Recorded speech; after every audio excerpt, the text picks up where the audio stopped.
सूरत के कपड़ा बाजार में रुपये नहीं देने पर व्यापारी ने आत्महत्या कर ली। कमल अग्रवाल नामक कपड़ा व्यापारी की आत्महत्या। आरोपी ने 80 लाख का उधार में कपड़ा लिया और रुपया देने से इनकार कर हाथ खड़े कर दिए। रुपयों के चक्कर में फंसकर व्यापारी ने आत्महत्या कर ली। वे पैसे मांगने पर कारोबारी को जान से मारने की धमकी दे रहे थे। आरोपी पैसे न चुकाने और धमकियों से परेशान होकर कारोबारी ने आत्महत्या कर ली। सूरत की सलाबतपुरा पुलिस ने 4 आरोपी के खिलाफ मामला दर्ज कर 2 आरोपियों को गिरफ्तार कर लिया। आरोपी आबिद हुसैन सैयद और आशीष टंडन को गिरफ्तार कर लिया गया। गई 23 તારીખના રોજ કમલ અગ્રવાલ નામના એક આધેડે એક આત્મહત્યા કરેલી। એ સંબંધે સલાબતપુરા પોલીસ સ્ટેશનમાં એડી દાખલ કરવામાં આવેલ।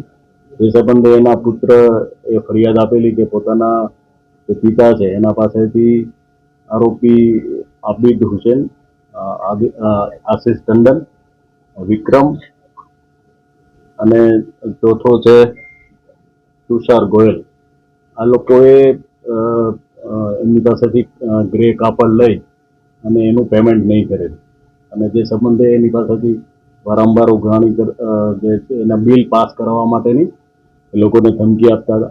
તે સંબંધે એને મરવા માટે મજબૂર કરી અને એની ઉપર પ્રેશરાઇઝ કરી અને જે એના પિતા છે એને આત્મહત્યા કરેલી લીધેલી છે। તે સંબંધે પોલીસે ગુનો દાખલ કરી અને આરોપી છે આબિદ હુસેન અને આશિષ ટંડન એ બંનેની ધરપકડ કરેલી।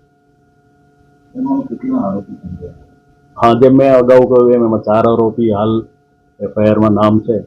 अन्य कोई जो तपास चालू है, अन्य जो कोई आरोपी ना नाम खुलશે તેઓની પણ ધરપકડ કરવામાં આ અંગે સુસાઇડ નોટ પણ મળેલી છે, જે તપાસના કામે પોલીસે સમાજ રાખે।